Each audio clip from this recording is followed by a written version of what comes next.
Bienvenidas y bienvenidos a un nuevo vídeo y muchísimas gracias por estar ahí como siempre. Si no me conoces de nada, si has acabado aquí por casualidad, mi nombre es Álvaro Vargas y aquí hablamos de nutrición práctica para tu día a día. En el vídeo de hoy os voy a hablar de seguridad alimentaria en la cocina, al cocinar, al conservar los alimentos, que nos evitarán bastantes problemas, sobre todo intoxicaciones alimentarias innecesarias.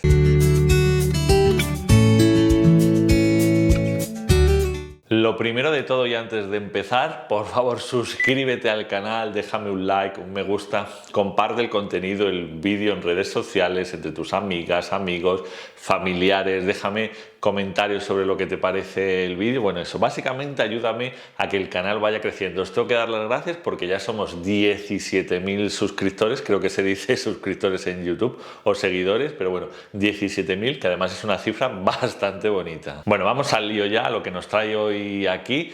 En las partes de la casa donde más posibilidades hay de que contraigamos alguna intoxicación, sobre todo provocada por bacterias, por patógenos perjudiciales, además del baño por lo obvio, es la cocina. En la cocina, si no lo hacemos bien, si no tenemos ciertas precauciones, pueden proliferar, pueden desarrollarse bacterias perjudiciales. Ya sabes que hay bacterias beneficiosas que sobre todo están en nuestro colon, que forman la microbiota. Esas son bacterias, microorganismos saludables que nos ayudan a tener una mejor salud, pero luego evidentemente hay microorganismos, hay bacterias, hay otro tipo, pero me voy a centrar en las bacterias que pueden ser perjudiciales para nuestra salud. Muchas veces decimos, ay, me ha sentado mal la comida, o tengo diarrea 1 o 2 días sin más importancia, tengo como un pequeño mareillo, tengo vómitos, molestias al final en el aparato gastrointestinal y no sabemos de qué es. Pues muchas veces puede ser por eso, porque no hemos seguido unas mínimas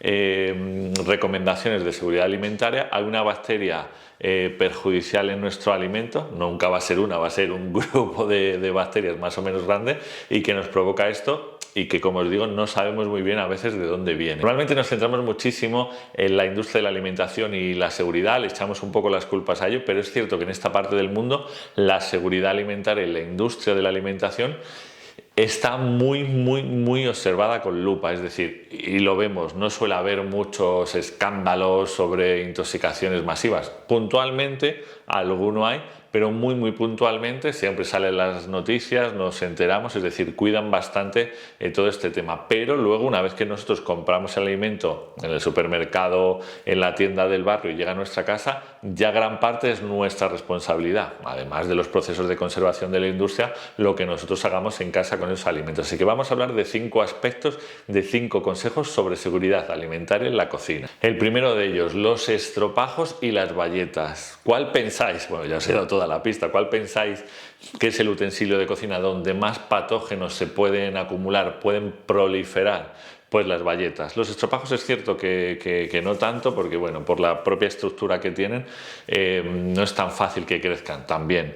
Pero en las bayetas sobre todo se guarda mucha humedad. Os voy a repetir a lo largo del vídeo. Exceso de humedad y patógenos, todo va de la mano. Donde más crecen esos patógenos, esas bacterias perjudiciales, es en el agua, en el exceso de humedad. Si nos ceñimos a lo que dice la seguridad alimentaria sobre bayetas y estropajos, habría que cambiarlos cada 7-10 días.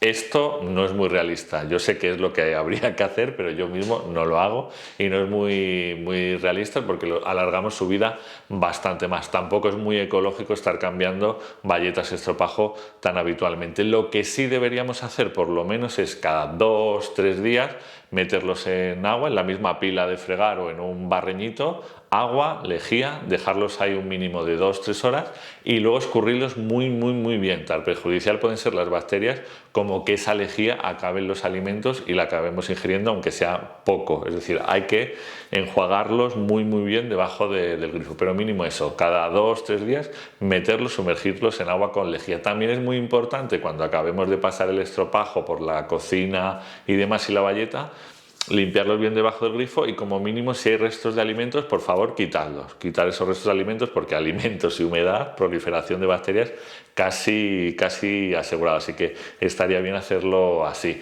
¿Y cada cuánto hay que cambiarlos? Ya os he dicho, 7-10 días es poco realista, no sé, una vez al mes, cada mes y medio, depende del uso que le deis, también lo veréis. Lo que es muy importante, si la bayeta tiene un tacto babosillo, que a veces ocurre, por favor, tirarla de inmediato, porque ahí sí que seguro que hay un cultivo de bacterias. A veces se pone, cuando pasa un tiempo que la dejamos mucho en agua o la dejamos muy húmeda y nos vamos 2-3 días de vacaciones y volvemos, y al volverla a remojar tiene como ese tacto así, como un gelecillo, hay que eliminarla. Pero bueno, vosotros veréis, cuando se vea que ya no están muy útiles, que están muy ajadas, cambiadla. Y lo del agua y la lejía sería interesante hacerlo. Las tablas de cortar es como otro talón de Aquiles de la seguridad alimentaria en la cocina. Hasta hace no mucho, bueno, hace ya unas décadas casi, pero cuando yo era pequeño, por ejemplo, en todas las cocinas se usaban las de madera, una tabla de madera de cortar, chin, chin, chin, chin. Además son muy bonitas, son más estéticas. Por ejemplo, yo las utilizo para las fotos de Instagram, pues quedan muy estéticas. A nivel de seguridad alimentaria, las tablas de madera son las peores. ¿Por qué? Vuelvo a repetir lo mismo: agua, alimentos. La madera es muy porosa, absorbe bastante agua, aunque tú no la veas y pienses que esté seca, ese agua va calando dentro. Un agua estancada, esa humedad durante bastante tiempo en contacto con alimentos, volvemos a lo mismo, pueden crecer agentes patógenos. Más todavía porque con el cuchillo hacemos hendiduras, es inevitable, la madera se estropea mucho antes al cortar. En esas ranuras es más fácil, es un huequito, es como un hogarcito para esas bacterias, no tiene mucha gracia, pero bueno, para esas bacterias perjudiciales. Por lo tanto, las de madera serían las menos interesantes si lo que queremos es mantener la seguridad alimentaria. Tanto es así que estas tablas de madera, que hace unos años ya se prohibió su uso en bares, restaurantes, comedores escolares, comedores de hospitales. Si las veis en algunos bares, no están cumpliendo con la legalidad vigente. Lo que os digo, sé que queda más bucólico, más bonito, que puede ser casi tradicional, pero bueno, no es lo recomendable. Igual en carnicerías, pescaderías no se pueden usar tablas de madera por eso, porque son un agente al final que compromete nuestra salud o la salud del cliente. ¿Cuál es el mejor material? Bueno, pues aunque sea el menos ecológico, las de plástico son las más seguras. Utilizar tablas de cortar de plástico son las más seguras de todo. ¿Por qué? Porque el plástico es muy difícil que crezcan patógenos, es bastante una superficie bastante aséptica, es muy difícil que proliferen ahí. No guardan la humedad, es muy difícil que guarde la humedad, salvo que esté rota, le falte la protección de arriba. Bueno, básicamente tiene que estar muy mal la tabla para que guarde esa humedad. Las de bambú que están de moda, pues sigue siendo una madera más. ¿Cuándo cambiarlas de plástico? Porque también hay que cambiarlas, pues cuando ya las hendiduras sean tantas que se vayan quedando restos de alimento y no sea difícil lavarlas. Las de plástico, ¿porque son muy interesantes también? Porque frotas y es fácil lavarlas, pero es cierto que si ya tiene muchas hendiduras, pues no sería tan recomendable, habría que cambiarla. Evitar la madera, sustituirla por el plástico, aunque es cierto que es menos ecológico. El descongelado, sin duda, es otro foco de intoxicaciones. Intoxicaciones a veces suena como muy grande, pero es lo que decía al principio, puede ser un día con vómitos o un par de días con diarrea. Hay casos que no, que es mucho más grave porque la cantidad de bacterias que había en el alimento o en la superficie era muchísimo mayor. Pero el descongelar se suele hacer bastante mal, sobre todo especialmente las que comáis carne o pescado. Ahí es donde más patógenos hay, son los alimentos que más patógenos pueden albergar, y sobre todo al descongelar. Con las verduras es cierto que no hay tanto problema, pero bueno, también se aplica a platos ya hechos, unas lentejas con verduras que has congelado. ¿Cómo se deben congelar? Pues la buena forma es como lo hacían nuestras madres, como lo hacían nuestras abuelas. Sacamos el día anterior, o ese día si va a ser para la cena, las lentejas, el tupper del congelador, y lo ponemos en la nevera a descongelar. ¿Por qué? Porque la variación, no solamente la humedad, la variación de temperaturas también va a afectar a la proliferación de bacterias. Si mantenemos ese frío durante más tiempo en la nevera, es difícil que crezcan esas bacterias. Si lo dejamos a temperatura ambiente, hay un choque más brusco entre la congelación y la temperatura ambiente, y hay bacterias que estaban latentes, que estaban adormecidas, pueden empezar a crecer. Por lo tanto, siempre debemos descongelar dentro del frigorífico. Otra forma saludable, segura de descongelar descongelar es en el microondas, pero siempre, siempre, siempre en la función de descongelar. No podemos ponerlo a la máxima potencia, se me descongela antes y para adelante. Porque vuelve a pasar lo mismo, pero de forma mucho más brusca. Pasamos del congelador a una temperatura muy alta. Por lo tanto, siempre lo debemos poner en el dibujito que pone descongelar en el microondas, nunca a otra temperatura, siempre en la función de descongelar. ¿Cómo no debemos hacerlo? La forma más problemática de descongelar, debajo del grifo. Si es de agua fría tendremos problemas, pero ya si lo ponemos debajo del grifo de agua caliente, con agua caliente, es muchísimo más peligroso, hay muchísimo más riesgo. Imagínate, pasamos del congelado a temperaturas de 30, 40, 50 grados o a cuanto se ponga el agua caliente. Esto sí que no es recomendable hacerlo. Tampoco es recomendable poner carnes y pescados directamente. Imagínate que estás cociendo un guiso, ya está cociendo, ponemos carne y pescado congelados. No es nada recomendable por el cambio brusco de temperatura. Es cierto que con las verduras no hay tanto problema. Una verdura congelada, un brócoli, lo puedes poner en el caldo que estés viendo y no habría tanto problema. ¿Por qué? Porque el tipo de bacterias que puede tener un brócoli es muy diferente al que puede tener la carne o el pescado. Otro, y es el cuarto consejo de seguridad alimentaria, es calentar todo el alimento de forma homogénea, sobre todo al calentar en el microondas. ¿Qué ocurre? Que cuando vamos a calentar un alimento o a recalentar porque lo tenemos cocinado del mediodía y lo vamos a cenar, lo hemos guardado en el frigorífico y venga, vamos a calentar este alimento. Pues toda la parte del alimento, toda la parte debería alcanzar como mínimo los 65 grados centígrados. Si se calienta por fuera y en el centro está frío, ese choque, ese cambio brusco de temperaturas dentro incluso del mismo alimento hace que bacterias que estaban durmiendo, que estaban latentes, se despierten y puedan proliferar y causarnos un estropicio. Igual pasa si calentamos en una sartén, sería igual, o en el horno, debe alcanzar esa temperatura. En el microondas, ¿qué podemos hacer? Si calentamos en el microondas es muy habitual que la parte del centro se quede fría. Pues a mitad del tiempo del microondas revolvemos lo que hay en el plato, le damos vueltecitas y así se calentará de forma más homogénea. En la sartén es algo que hacemos casi de forma instintiva, ponemos lo que hay en el tupper en la sartén y solemos mover varias veces y así conseguimos que todo se caliente por igual. Pero a veces por las prisas lo metemos en el micro minuto, 30 segundos, lo sacamos y luego al comer sí que nos damos cuenta que la parte de dentro está más fría. Deberías volverla a calentar para que todo tuviera una temperatura homogénea, sobre todo que el centro llegara a esa temperatura de 65 grados como mínimo, para, si no matar, neutralizar las posibles bacterias que hay ahí. Bueno, el último es el que más pereza puede dar, que es limpiar el frigorífico, limpiarlo a conciencia de forma habitual. Yo reconozco que me da muchísima pereza limpiar el frigorífico, muchísima, es de lo que más pereza lo que más pereza me da de todo lo que hay que hacer en la casa, pero deberíamos hacerlo. Consejos con esto del frigorífico y seguridad alimentaria. Bueno, lo primero que tenemos que saber es que las bacterias no siempre mueren con el frío. Pensamos, oye, pues lo metemos en el frigorífico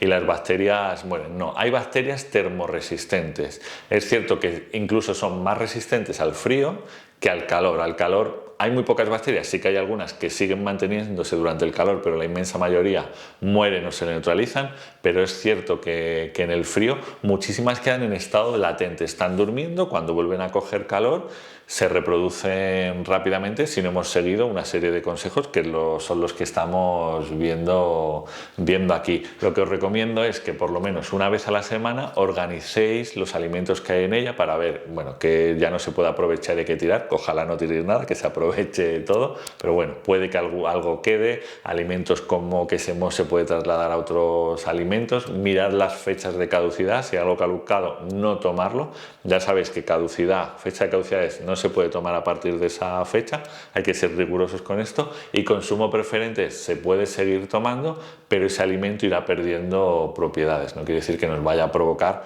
ningún mal. El alimento caducado estamos jugando un poco a la ruleta rusa, puede que no nos pase nada, pero puede que sí nos pase y que sea más grave de lo que pensamos. Importante a la hora de guardar en el frigorífico, nunca, esto es muy importante, nunca mezcléis en un plato que vayáis a meter al frigo con un papel film o en un tupper cerrado, nunca mezclar alimentos cocinados y no cocinados. Oye, me ha sobrado esto con esto, lo meto aquí y ya lo cocinaré. No, nunca se puede mezclar alimentos crudos con alimentos ya cocinados. Es lo que se conoce como contaminación cruzada. Cuando se produce una intoxicación en restaurantes, la mayor parte de las veces es porque se ha producido una contaminación cruzada. No solo por meterlo en la nevera, sino, por ejemplo, en la tabla ponen...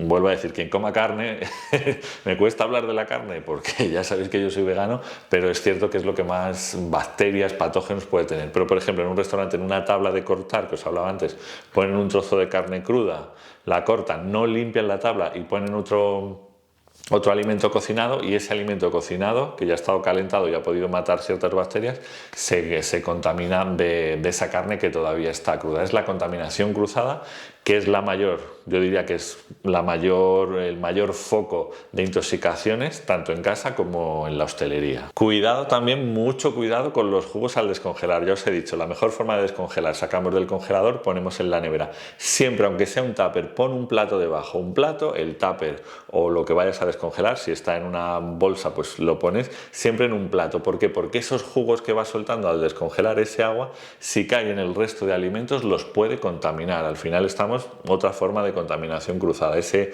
líquido está por la nevera. Si alguna vez se te cae algo del líquido, sea por descongelar o sea por cualquier otro motivo en la nevera, lo tienes que limpiar al instante. Ese líquido, pues eso, puede contaminar al resto. Si queda ahí durante días, pueden proliferar bacterias. Lo ideal es recogerlo, pero sobre todo un platito al descongelar. Otro, me estoy alargando un poco con esto del frigorífico, pero es importante porque es como el electrodoméstico principal donde pueden proliferar que tenemos que tener en cuenta en la seguridad alimentaria, y es no meter alimentos muy calientes, recién cocinados. Imagínate que hacemos un guiso, un cocido vegetal, a poder ser, que va a estar muy caliente, lo ponemos en un tupper o directamente en la olla y lo metemos en el frigo.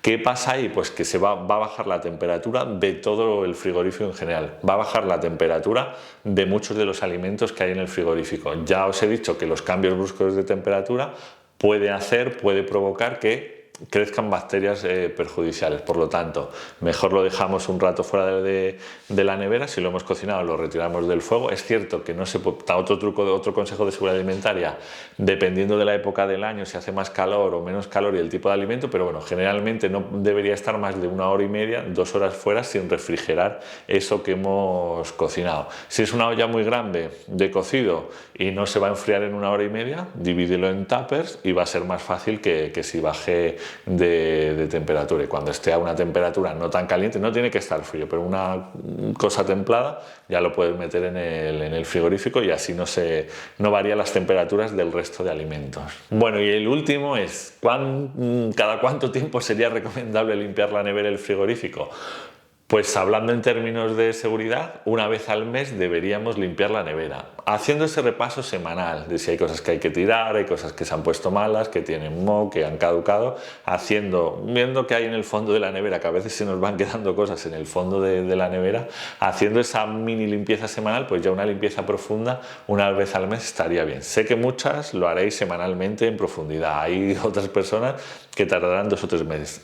Yo lo del mes hay veces que no lo cumplo, también es cierto, pero lo importante, si por ejemplo tenéis un limón que tiene moho y no os habéis dado cuenta, sacarlo, tirarlo, pero limpiar muy bien esa zona donde ha estado el limón para que no contamine a otros alimentos. Lo que os he dicho, si se derrama un líquido, limpiarlo de inmediato, es decir, llevar un mantenimiento diario para que luego, cuando la limpiéis en profundidad, no dé tanta pereza porque no estará tan sucia. Y recordad que el frío puede minimizar, de hecho para eso está, o sea, alarga la duración de los alimentos, pero no quiere decir que mate a todas las bacterias. Bueno, hasta aquí el vídeo de hoy. Espero no haberos asustado con esto de las bacterias, las intoxicaciones alimentarias y demás, pero sí que es bueno tenerlo en cuenta. De nuevo, suscríbete al canal, es gratis, no cuesta absolutamente nada. A mí me das una alegría. Déjame un like, coméntame qué te parece el vídeo, déjame si quieres ideas que pueda hacer en futuros vídeos. Y nada, espero que estés muy bien cuando veas este vídeo, y que si la cosa no está tan bien, que vaya mejorando. Un beso enorme. Chao, chao.